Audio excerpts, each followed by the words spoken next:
Halo, selamat pagi anak-anak semuanya. Jadi pada pertemuan kali ini kita akan mempelajari tentang dasar-dasar HTML.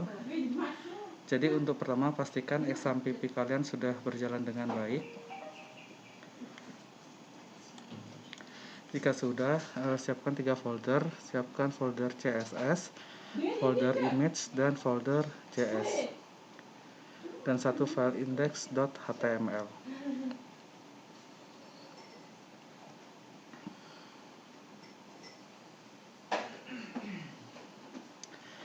Nah, selanjutnya untuk membuka folder yang ada di htdoc melalui Visual Studio Code, kalian bisa klik open folder, lalu pilih folder yang akan dibuka, klik select folder.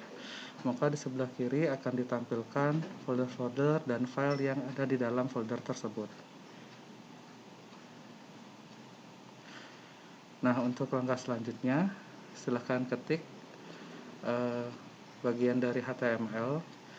Jadi untuk membuat sebuah halaman website, di sini untuk strukturnya dari website ada HTML, lalu ada body,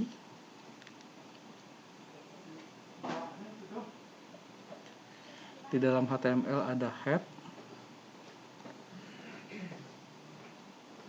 lalu di dalam head nanti kita isikan title, di mana title akan menjadi judul dari website yang kita buat. Nah, selanjutnya bikin body di bagian bawah head. Nah, nanti di bagian body ini kita akan menuliskan code-code untuk membuat halaman website. Nah, untuk pertama Bapak akan mengajarkan mengenai tentang H1. Jadi H1 ini adalah file heading. Biasanya dipakai untuk judul sebuah artikel. Nah, untuk heading ini terdapat 6 jenis, dari H1 sampai dengan H6. Jadi untuk defaultnya, untuk ukuran-ukurannya sudah diset oleh HTML itu sendiri.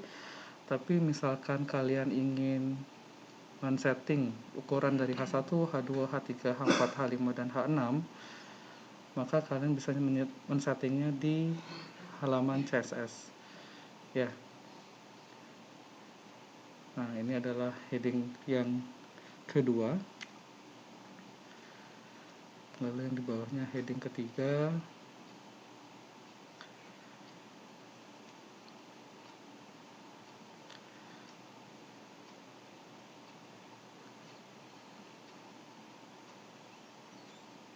Lalu heading keempat.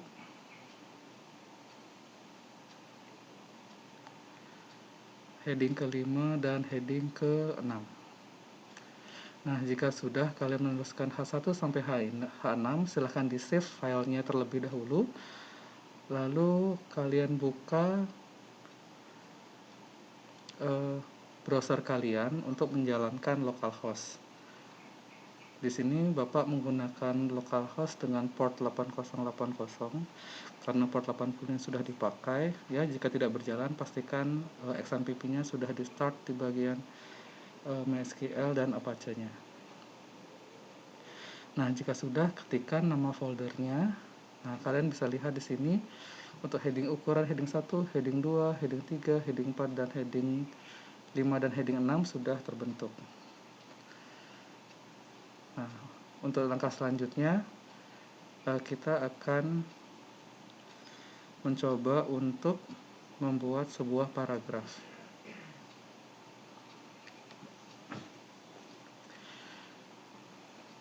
Nah, untuk membuat sebuah paragraf, maka kalian menggunakan tag P, kurung buka, P, kurung tutup. Setiap ada tag buka harus ada tag tutup, sama sepertinya dengan H1 buka dan H1 tutup. Untuk paragraf juga harus ada tag buka, tag tutup, lalu di tengahnya bisa kalian isikan dengan kalimat yang kalian inginkan. Nah, di sini Bapak menuliskan ini adalah paragraf. Ini adalah paragraf.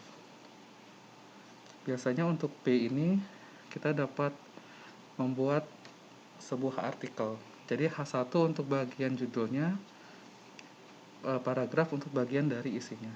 Nah, seperti itu. Nah, jika sudah, kalau misalnya kalian ingin tulisannya turun satu baris ya, kalau kalian enter lalu kalian refresh, maka tulisannya tidak akan langsung turun. Nah, jika kalian ingin tulisannya turun ke bawah, kalian bisa menggunakan BR atau break. Nah, kalian tuliskan break ya, di antara tulisan ini adalah paragraf, maka setelah di refresh nanti akan turun seperti ini.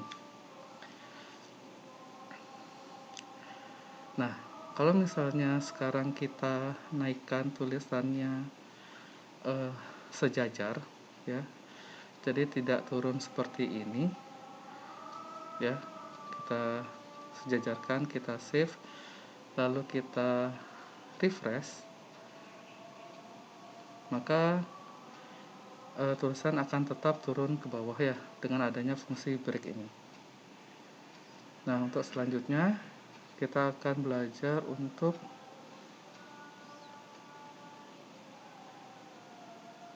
menampilkan gambar. Nah, untuk menampilkan gambar kita menggunakan image src, lalu kita ketikkan di mana file berada. Jadi file untuk gambar panda berada di folder image/panda.jpg.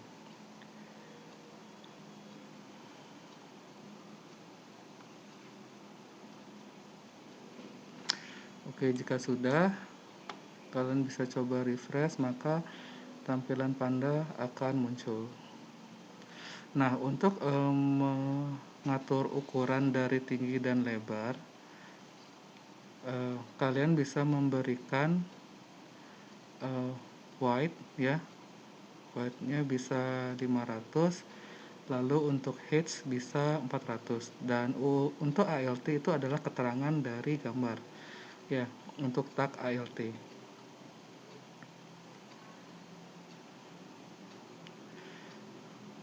Nah, jika sudah, kalian bisa refresh, maka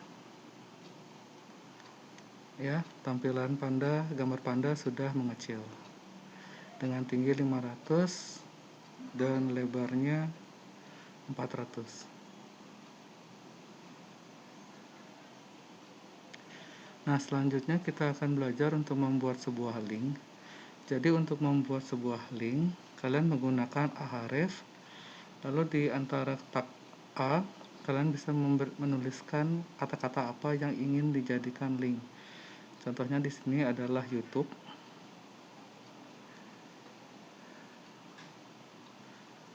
Lalu di bagian ahref, kalian bisa isikan link yang akan dituju. Di sini saya contohkan untuk linknya adalah https://www.youtube.com.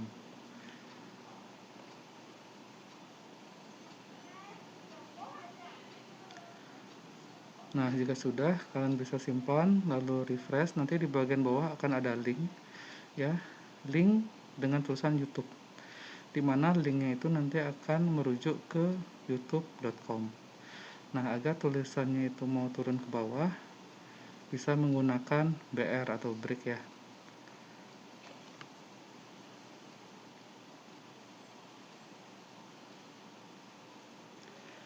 Nah, kita refresh, maka tulisan link akan turun ke bawah, dan jika kita mengklik linknya, maka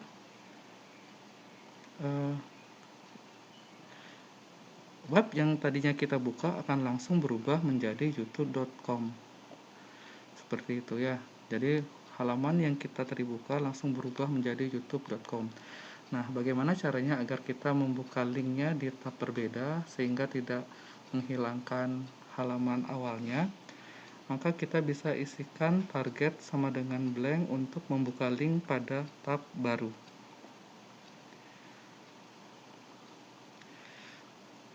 Target underscore blank. Nah, jika sudah, kita refresh, kita coba lagi linknya. Nah, maka link itu akan membuka tab baru di browser. Seperti itu.